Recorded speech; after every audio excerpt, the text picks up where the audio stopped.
ልብወለዳዊት ዛንታ ፍቕሪ ኣብ መሓዩር ሰገን እያ ትበሃል። ኣብ ከባቢ ዕስራታት እትርከብ ጽብቕቲ ጎርዞ ነዋሕ ፍሩያት ይዕንቲ እትውንን ምስቲ ሕፅር ኢሉ ሓንሳብ ጀብጀብ ተቖኒና እትፍንዎ ሓደ ግዜ እውን ንላዕሊ ኣኪባ ኣኹሊላ እተትሕዞ ጨጉሪ ርእሳ ተደማሚሩ ንጽባቐኣ ጽባቐ ዝውስኽ ትርኢት እያ ትውንን። ሰገን ድሕሪ ሃገራዊ ጉባኣ ምፍጻማ ነጥቢ ክተምጽእ ስለ ዘይከኣለት ኣብ ሓይልታት እያ ተመዲባ ትሰርሕ ዝነበረት። ድሕሪ ገለ ዓመታት እውን ምስ ዘጋጢሙ ዝነበረ ኩነታት ውግእ ናብ ኩናት ተጸንቢራ። ሰገን ድሕሪዚ ዘጋጠመ ኩነታት ህይወታ ኣብ ከቢድ ጭንቀትን ወጥርን ስለ ዝነበረ ካብቲ ዝነበረቶ ብምውፃእያ ናብ ስደት ኣምሪሓ። ንስደት ኢላ ኣእጋራ ኣብ ዝረገፀትሉ እውን ዝገደደ ኣብ መከራን ሽግርን ኣተወት። ኣብቲ ግዜ ተታሒዛ እውን ኣብ ቤት ህንፀት ዝበሃል ቦታ ተኣስረት።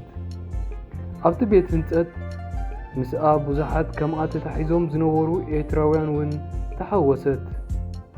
ሰገን ግን ወላኮ ከምኣ ደቂ ዓዳ ምስኣ እንተነበሩ ካብ ጭንቀትን ወጥርን ክትወፅእ ኣይከኣለትን። ኣብቲ ቤት ህንፀት ብዙሓት መንእሰያት ዓበይቲ ሰባትን ስለ ዝነበሩ እቲ ክፍልታት ኣብ ሓደ ኮይኑ ብሓንሳብ ትነብረሉ ካንሸሎ እዩ። ኣብቲ ግዜ ካሌብ ምስ ክልተ ኣሕዋቱ ንስደት ኢሉ ምስ ወፀ ንሱ እውን ዕጫ ሰገን ስለ ዝገጠሞ ኣብቲ ተኣሲራትሉ ዝነበረት ቦታ እዩ ነይሩ።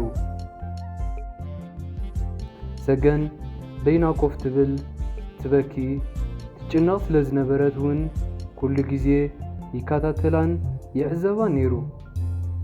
ካብ ዕለታት ሓደ መዓልቲ ምሳኺ ኮፍ ክብል ፍቓድ ድዩ ብምባል ፍቓድ ሓቲቱ ምስኣ ኮፍ ክብል ጀመረ። ዕላሉ እውን ጀመረ።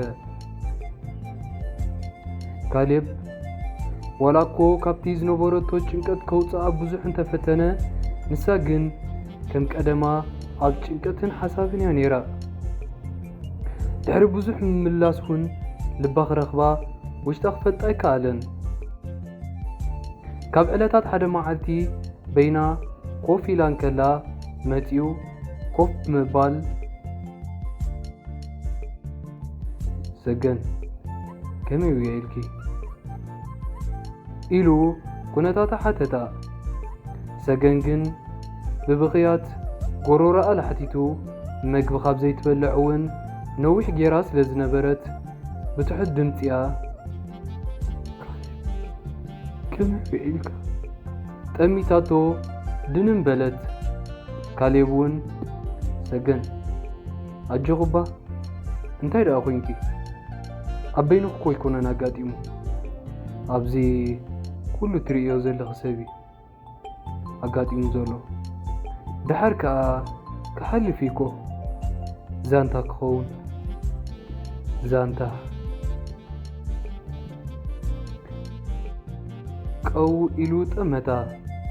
ሰገን ግን ሕጂ እውን ነታ ተኸዲናታ ዝነበረት ኮቦርታ ስሒባ ንይዕንታ ብምድራዝ ተጠምጢማ ተኸደነታ።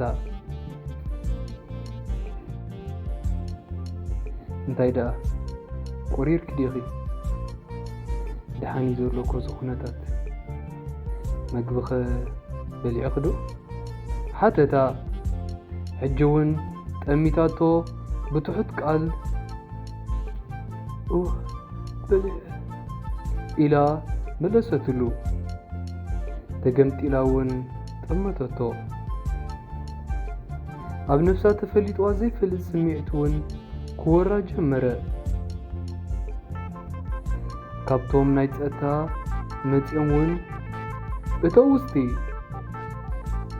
እንታይ ኣኹማ ትገብሩ ዘለዎም ክሳብ ሕዚ እተው ካብቲ ዝነበሮ ስምዒት ክሕልፍዎም ተሲኦም እውን ንውሽጢ أتوا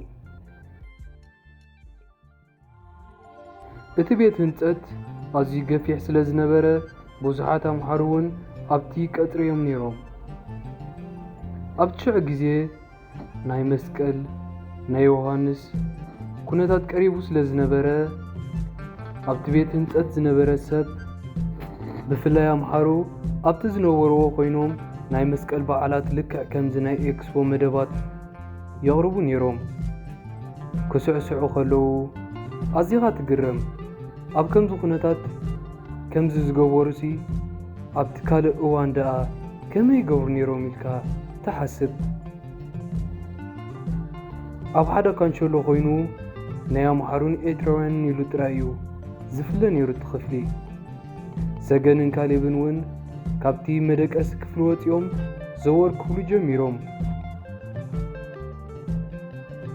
ገለ ብፊኖ ገይሮም ከቢብ ቅጫ ክሰርሑ፣ ገለ ኩዕሶ ክፃወቱ፣ ገለ እውን ተኣኪቦም በብሃይማኖቶም ክዝምሩ ተዕዘብ።